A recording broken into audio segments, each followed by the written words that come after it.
무슨 말씀을 하실지 참 기대했는데 감사하네요. 잘하셨습니다.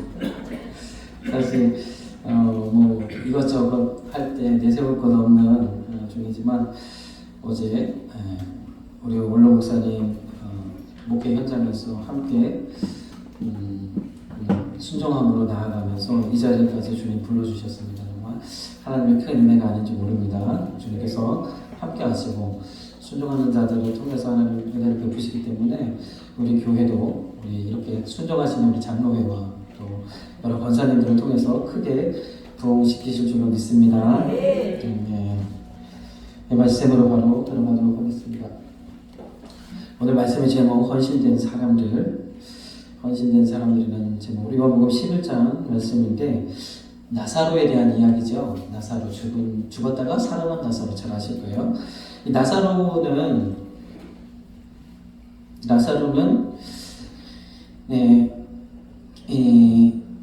형제가 더 있잖아요. 남매라고 하죠. 우리는 남매라고 하는데 마리아와 마르다와 나사로. 이거 앞에 켜져 있나?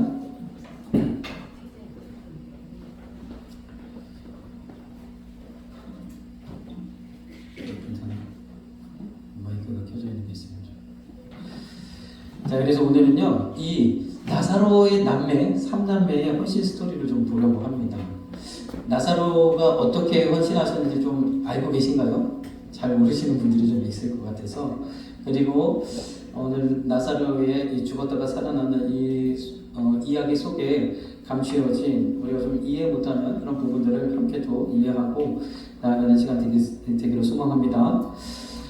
요한복음 11장 1절에 마리아와 마르다와 나사로를 소개하고 있죠.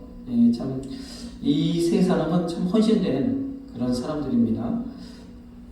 2절에 보니까 마리아는 유명하죠. 향유옥합을 깨뜨려서 하나님 앞에 헌신한 마리아. 예수님 어머니 이름도 마리아지만 그 마리아가 아니라 이제 베다니에 사는 마리아죠. 그래서 이 3남매 중에 가장 이제 동생으로 여겨지는데 이 마리아는 향유를 하나님 앞에 부어드리는 이 정말 귀한 거, 본인의 결혼치 찾는 것 같은. 근데 어찌 보면 결혼도 포기하는 그런 마음으로 하나님 앞에 예수님께 헌신했던 그런 헌신의 무대. 그래서 참 이 향유 옥합에 대한 설교를 많은 이제 헌신 예배 때 드려지게 되잖아요. 오늘 우리가 그 중에 한 명인 이 마리아와 또 그의 형제들을 우리가 살펴보려고 합니다.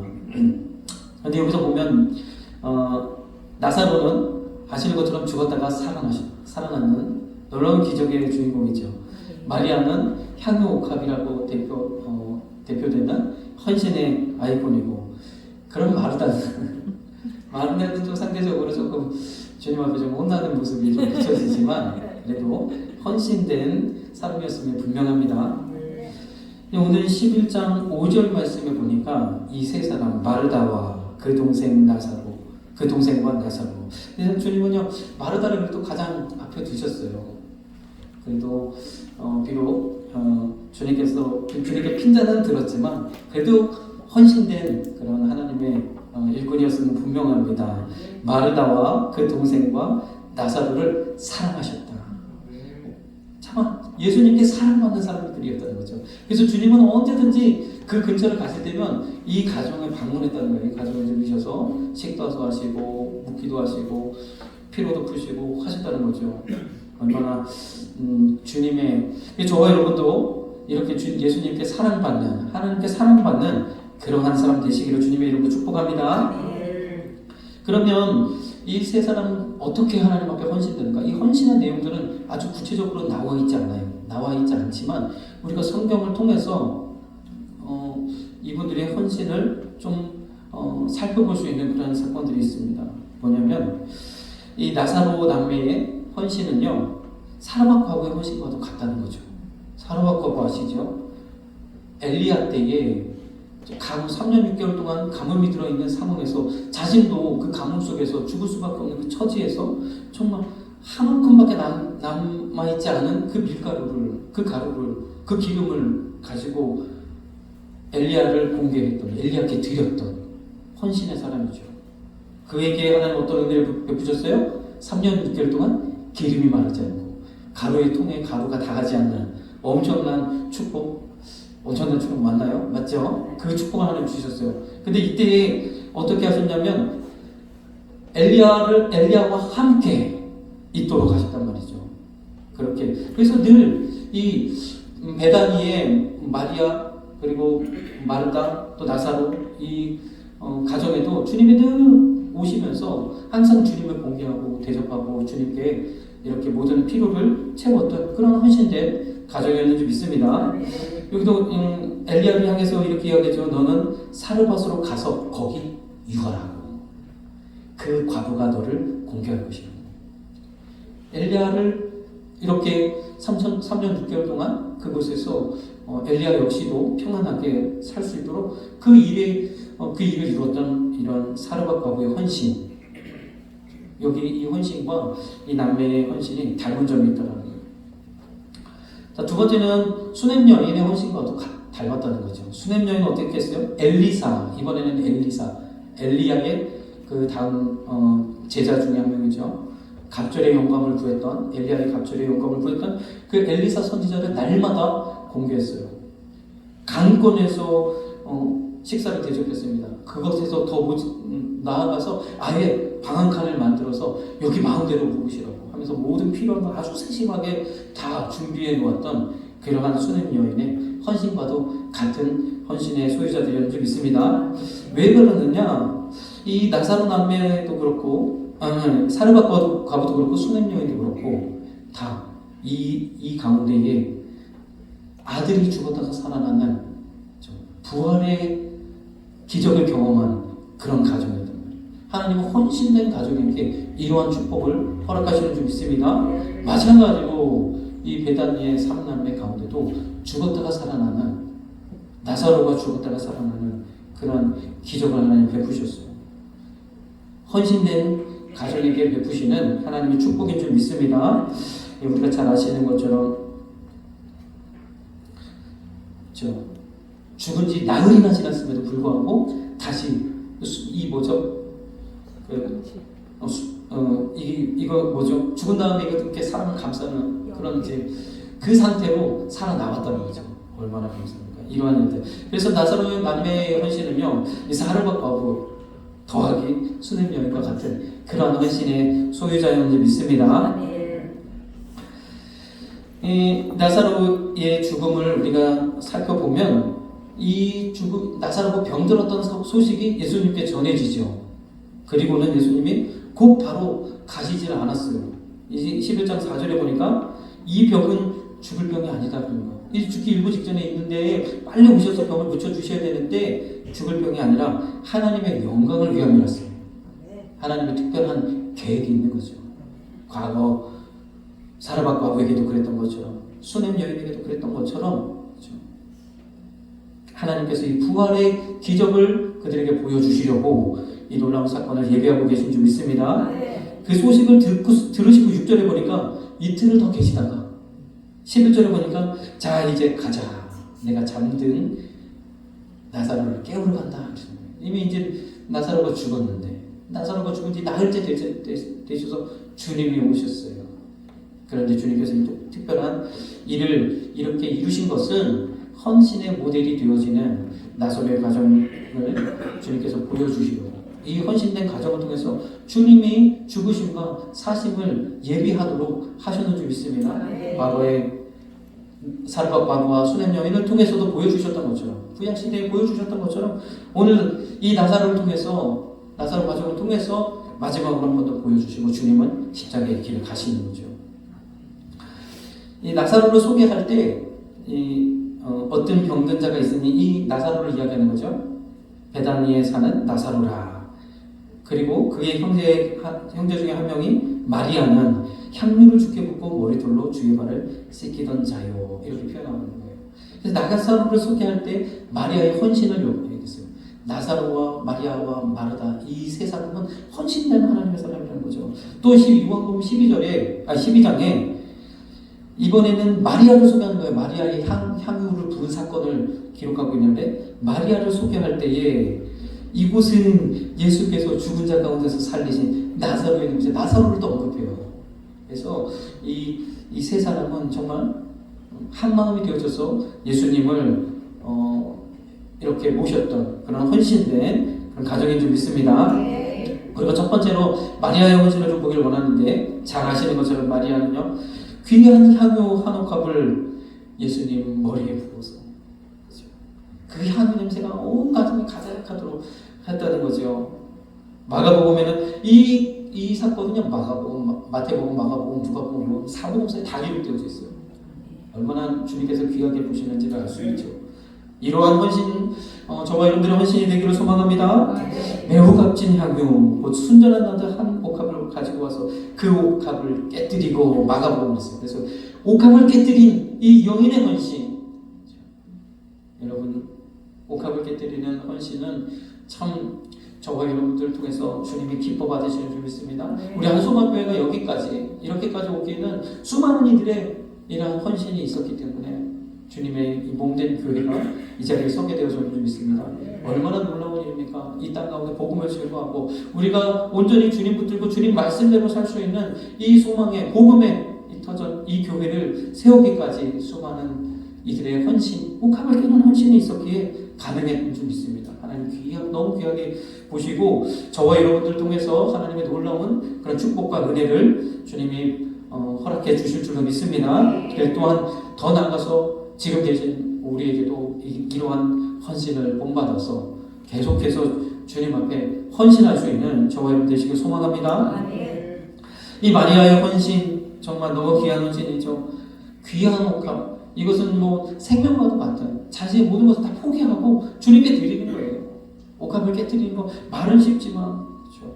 이 옥합은 완전히 봉해져 있어서 한번 깨면 다시는 쓸 수 없는 일회용 그 병기에 담겨져 있다는 거죠. 그래서 참 이 귀한 옥합을 주님 앞에 올려드린 것, 주님은요 이 헌신을 가장 기뻐하셨어요. 주님께서 강조하신 여러 사건 가운데 가장 강조하신 일 중에 하나예요.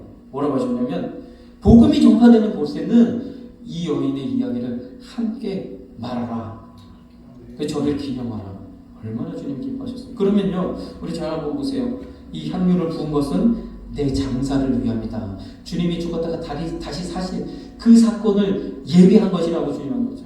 이 나사로의 이 가정의 삼남매의 헌신은 주님을 죽으심과 사심을 예비하는 그런 헌신이 되어졌는 줄 믿습니다. 복음이 전파되는 곳에는 이 여인의 행한 일을 말하라. 전하여서 저를 기념하라 말씀하셨어요. 자, 그럼 복음은 어떤 것이에요? 복음은요, 복음은 곧 다시 사신, 부활하신 주님을 증거하는 것입니다. 많은 경우에 복음을 증거되는 곳에는 반드시 다시 사신 주님에 대한 이야기를 전해야 되는 겁니다. 주님은 그냥 사망하시고 죽으시고 십자가에서 모든 죄를 사하시고 죽으심으로 끝난 것이 아니라 다시 사셨다는 것이죠. 우리 영원한 생명이 되셨고 영원한 소망이 되셨는지 믿습니다. 다시 사신 주님, 부활을 전하는 것이 복음인데, 그래서 이 여인의 헌신은 주님을 장사하는 것을 예비한 그러한 헌신이 되어졌기 때문에 이것을 복음을 전하는 데마다 전하는 거죠. 그러면요, 어떻게 보면 참 의미 없게, 쓸데없게 헌신한 것 같은 그런 생각이 들어요. 그러나 주님은 복음이 전파되는 곳에 그 이야기를 말하라고 했어요. 그럼 복음은 무엇이냐? 복음은 예수님의 죽으신 십자가의 은혜를 전하는 것, 예수님의 십자가와 부활과 바로 마리아의 헌신, 여기까지 증거되는 것이 바로 복음이라는 거예요. 이 복음이 증거되는 곳에 주님의 십자가와 부활의 능력이 함께하고 또한 주님께 헌신하는 놀라운 일들이 일어나게 되는 줄 믿습니다. 이렇게 복음은 이렇게. 그래서 우리는 복음을 증거한다면 예수님과 함께 주님께 헌신된 사람들의 이야기를 함께 전하는 거예요. 복음을 전하는 것들, 주님께 헌신된 저와 여러분들의 이야기가 전해지는 거예요. 어떻게 보면. 그런데요, 이 헌신을 회방하는 것들이 있어요. 그것이 무엇이냐? 우리의 다른 명분이라는 겁니다. 요한복음 12장 4절에는 가룟 유다, 여기서도 참 가룟 유다 역할을 해요. 이 향유를 어찌하여 300데나리온에 팔아. 야, 300데나리온이면 괜찮은데 300데나리면 거의 어떻게 되는 겁니까? 1년 한 사람의 연봉 정도 되는 거죠. 지금으로 말하면 한 3천만 원, 4천만 원 되는 거죠.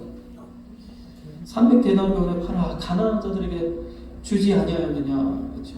자, 이런 가룟 유다와 같은 사람들에게는요, 이런 헌신을 할 수가 없죠. 주님의 죽으심과 이 복음을 위한 헌신이 그들에게는 절대 불가능한 거예요. 복음을 위한 헌신, 주님의 십자가와 부활과 주님의 그런 이 복음이 증거되는 것에 헌신할 수 있는 그런 일들을 감당할 수 없게 되는 거예요. 왜요? 다른 명분이 있기 때문에 그래요. 그런데 주님이 이렇게 말합니다. 그것은 가난한 사람들을 생각하는 것이 아니라 우리 욕심 때문에 그런 거죠. 욕심 때문에. 마리아의 헌신을 설명하는 건요, 다른 일. 이거 나도 지금 어려운데, 나도 힘든데. 우리 명분이 참 많아요. 해야 할 것도 많습니다. 여러 가지 할 것도 많습니다. 그러나 마리아와 같은 이런 헌신, 주님 기뻐하신다는 거 기억하시고요. 주님이 이렇게까지 강조했기 때문에 반드시 헌신하신 저와 여러분들의 삶 속에는 하나님의 놀라운 은혜가 임할 줄로 믿습니다. 그래서 마리아의 헌신을 회방하는 것, 이것은 어찌 보면 돈을 사랑하는 마음일 수 있다. 여기에서 우리가 주님 앞에 내어놓을 수 있는 그런 헌신된 우리 장로회가 되시기를 주님의 이름으로 축복합니다. 제가 이렇게 장로회 너무 헌신 많이 하셨죠. 가끔은 이해할 수 없고 가끔은 입이 이렇게 대파처럼 나와도 그래도 그냥 묵묵히 헌신하시는 주님의 그런 마음이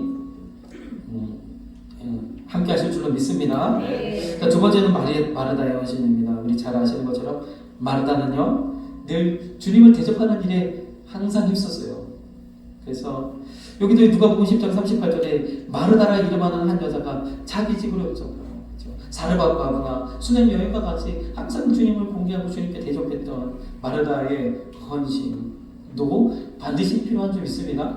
반드시 필요하죠. 교회 굳은 일을 담당하고 목사님이 무슨 일인가 하고 싶다 하면 함께 동역하고 이 모든 일들을 감당하는 이런 헌신된 사람들이 있었기에 또한 우리 한중환교회도 이렇게 또 이 오늘날과 같이 이렇게 되어졌는 줄 믿습니다. 교회를 청소하고 굳은 일을 감당하고 식사를 대접하고 여러 가지 강단에 필요한 것들, 예배에 필요한 것들을 준비하고 또 신방 간다면 신방 같이 함께 신방하고 전도하면 또 함께 전도하고 이런 속기들을 통해서 하나님께서 영광 받으시는 줄 믿습니다. 그래서 참 여러 가지로 많은 일들로 하나님께 헌신하는, 저는 가진 것도 없고 이것도 없고 주님, 저는 몸으로 주님께 드립니다. 시간으로 주님께 드립니다. 헌신을 주님께 합니다. 이 헌신도 주님 받으시는 줄 믿습니다. 그런데 마르다의 헌신은 또 회방하는 것이 한 가지 있죠.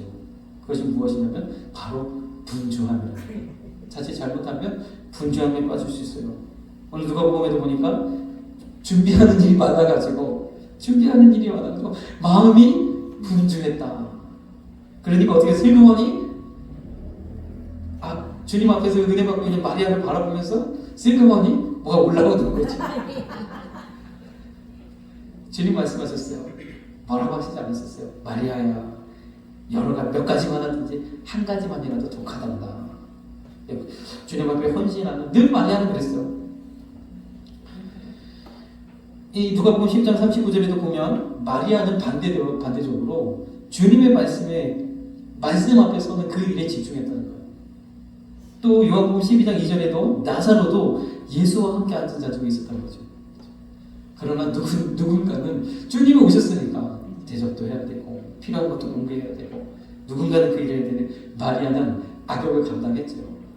그에게도 하나님 큰 은혜를 주셨는 줄 믿습니다. 그래서 이 한 가정을 통해서 하나님은 예수님이 늘 그들과 함께하고 그들을 정말 사랑하는 그런 가정이 되어줬죠. 근데 이러한 헌신 가운데 우리가 조심해야 될 건 분주해질 수 있다는 것. 분주한다는 건 어떤 말이에요? 하나님 말씀에 집중하지 못하고 일이 우선이 되어질 수 있다는 것. 내가 주님이 받은 은혜로 감당하지 않아, 하나님의 공급하시는 힘으로 감당하지 않냐고 일이 우선이 될 수 있다는 것. 그것을 늘 주의하면서 하나님 말씀에 더욱 집중하시는. 그래서 두 가지 상황에 놓여있다면 주님 말씀하신 것처럼 몇 가지만 해요. 또는 혹은 한 가지라도 족하니 말씀에 더 집중하시는 저와 여러분 되시길 소망합니다. 하나님 말씀은 어때요? 살았고 운동력이 있다고 했어요. 우리 그 어떤 것도 변화시킬 수 있는 능력의 말씀이 되어주는 줄 믿습니다. 우리가 그 때를 따라 돕는 은혜를 얻기 위하여 은혜의 보좌 앞에 나가가 힘쓰시는 저와 여러분들 되시길 소망합니다. 그래서 이러한 마르다의 헌신을 우리가 더 볼 수 있습니다. 세 번째로는 나사로의 헌신을 볼 수 있습니다. 아까도 말씀드렸지만 나사로는 예수님과 함께 앉은 자 중에 있더라. 항상 주의 말씀에 주님 앞에, 앞자리가 금자리라는 거잖아요. 앞자리가 금자리. 주님 앞에 앉은 자 중에 함께 있었던 나사로. 그러한 나사로와 같이 늘 주의 말씀에 귀 기울이시는 저와 여러분들 되시길 소망합니다. 어찌 보면 우리가 장로의 헌신이라니까 나사로의 헌신을 우리가 좀 더 살펴볼 필요가 있는데, 나사로는 직접적으로 어떤 헌신을 했다는 이야기는 없어요. 그러나 주님께서 나사로를 통하여 주님의 부활하심을 먼저 예표하게 하셨다는 거예요. 예비케 하셨다는 거죠. 그만큼 헌신된 사람이었는 줄 믿습니다. 자, 아까도 말씀드렸지만 나사로를 이야기하실 때에 마리아를 언급하셨고, 마리아를 이야기하실 때에 나사로를 언급했다는 거예요. 그만큼 나사로도 동일하게 마르다와 함께 헌신된 그런 하나님의 종이 되어졌는 줄 믿습니다. 나사로는 어떤 헌신이었냐? 바로 다시 사는 인생이었다는 거죠. 주님 앞에. 그는요, 이 죽음에서 살아나는 이 놀라운 기적을 통해서 다시 사는 인생이 되어졌어요. 이제는 죽음도 두렵지 않고 주님 앞에 온전하게 헌신된 그러한 하나님의 백성 되어졌는 줄 믿습니다. 저와 여러분도요, 다시 사는 인생, 주님 나를 고쳐주시고 내게 생명 주시고 은혜 주셔서 회복시키셔서 이 자리에 나를 앉혀주셨으니 내 이 생명 나 아깝지 않냐고 주님 앞에 올려드립니다. 그 마음으로 헌신하시는 저와 여러분들 되시길 소망합니다. 나사로의 이 이야기를 잠깐 보면 사람들이요, 예수님 주변에 인상이 올려들었습니다. 왜냐하면 죽은 나사로가 살아났다는 소문이 들렸었어요. 그랬더니 어떻게 했어요? 대제사장은 나사로까지 죽이려고, 예수님뿐만 아니라 나사로까지 죽이려고 엄청난 해를 가했어요. 정말 이 대제사장들의 참 이 압박, 이 핍박, 이거 정말 엄청나게 무서운 거죠. 예수님이라 할지라도, 그 능력의 주님이라 할지라도 결국에는 사형대에 앉히잖아요. 나사로는요, 그러한 상황이 올지라도, 그러한 상황 속에서도 주님의 말씀 앞에 순종하는 그러한 헌신된 인생이 되어졌는 줄 믿습니다. 바로 다시 사는 그런 인생, 그 인생으로, 그런 마음으로 하나님께 헌신되어졌는 줄 믿습니다. 참 나사로의 헌신을 우리가 생각해보면 이 죽을 것 같이, 죽일 것 같이 달려오는, 운을 사자라도 삼키라고 날뛰는 사단의 무리들이 이렇게 사방으로 우겨싸임을 당할 때 우리는 두려울 수 있죠. 두려울 수 있어. 그러나 사망, 죽음에서 죽음을 이기신 그 주님의 그 부활의 은혜를 경험한, 그 기적을 경험한 나사로는 이 모든 두려움에 굴하지 아니하고 헌신됨으로 나아가는 줄 믿습니다. 그래서 나사로의 헌신을 또한 해방하는 것은 두려움이라는 거죠. 우리 삶 속에서 여러 가지 찾아오는 생활의 두려움, 여러 가지 삶의 두려움, 또 건강의 두려움, 또 여러 가지 염려, 비질, 걱정, 이런 모든 것들이 헌신을 해방할 수 있어요. 그러나 우리는요, 두려워하지 마시고 염려하지 마시고 다시 사는 인생, 그렇죠? 주님 내게 이렇게 은혜 주셔서 생명 주셔서 다시 사는 이 인생, 오직 주를 위하여, 주의 영광을 위하여 주님 앞에 올려드립니다 하면서 나아가시는 저와 여러분 되시길 소망합니다. 그래서 오늘 오전에도 말씀드렸던 것처럼 두려움은요, 사랑 앞에서 물러갑니다. 두려움을 이길 수 있는 방법은 사랑밖에 없어요. 주님의 사랑을 경험하시는 저와 여러분 되시길 소망합니다. 향유 옥합의 사건에 대해서도 이가 더 많이 사랑한다고 그랬어요. 옥합을 부은 그 여인의 헌신만큼 주님을 더 깊이 사랑한다고 그랬어요. 너는 내게 발 씻을 물도 주지 않았지만 이 여인은 들어올 때부터 눈물로 내 발을 씻겼다. 이렇게 하나님을 사랑하는 이에게 하나님께 놀라운 은혜를 부어주시는 줄 믿습니다. 그래서 우리가 주님을 사랑하는 그 마음 가지고 이렇게 헌신된 주님의 모습이 되어지기를 소망해요. 우리가 나사로의 3남매의 이야기를 보았지만 헌신의 최고의 모델, 충성의 최고의 모델은 예수님이죠. 히브리서 3장 1절에 보니까 우리의 믿는 도리의 사도시며 대제사장이신 예수를 깊이 생각하라. 저가 자기를 세우신 이에게 충성하시기를. 주님도 죽기까지 순종하며 충성하셨는지 믿습니다. 주님이 정말로 최고의 그런 헌신의 모델이시죠. 히브리서 3장에서는 모세가 충성되었던 것처럼 주님은 하나님 집에 아들로서 충성하셨다. 저와 여러분도 하나님의 몸된 교회의 직분자로서 장로회로서 각각 맡겨주신 직분을 감당하며 헌신하시는 저와 여러분들 되시길 소망합니다. 우리가 시간이 좀 되었지만 마지막으로 한 가지 헌신에 대한 영상 하나 보고 넘어가도록 하겠습니다.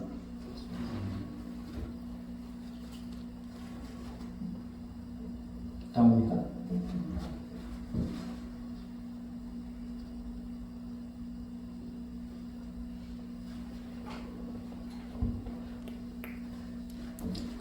다시 한번.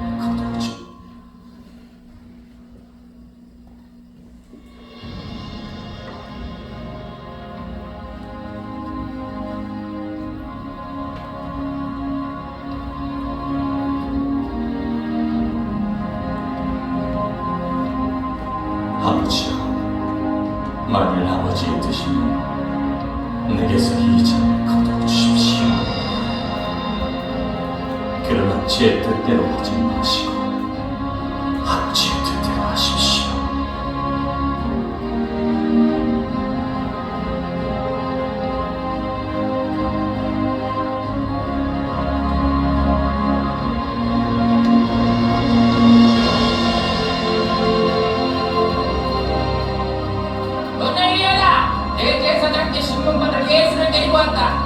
분명히 넌 그들과 함께다. 나는 저 사람을 모릅니다. 거짓말이면 저주를 받겠소.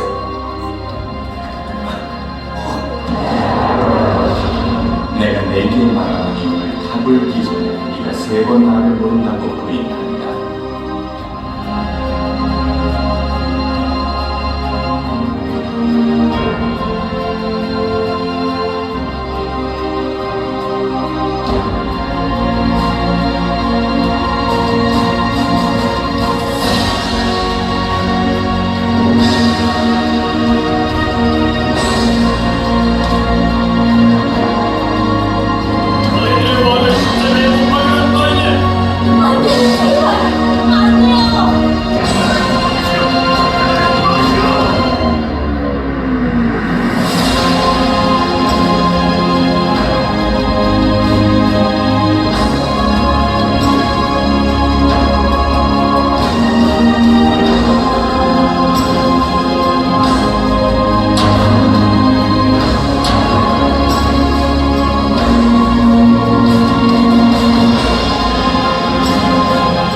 주님의 그러한 헌신됨을, 충성됨을 본받아서 우리도 우리 삶 가운데 하나님께서 주신 그런 것들을 가지고 헌신하시는 저와 여러분 되시길 소망합니다.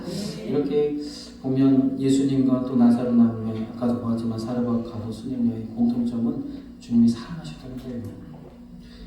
사르밧과 수냄 여인에게는 없던 아들을 주셨죠.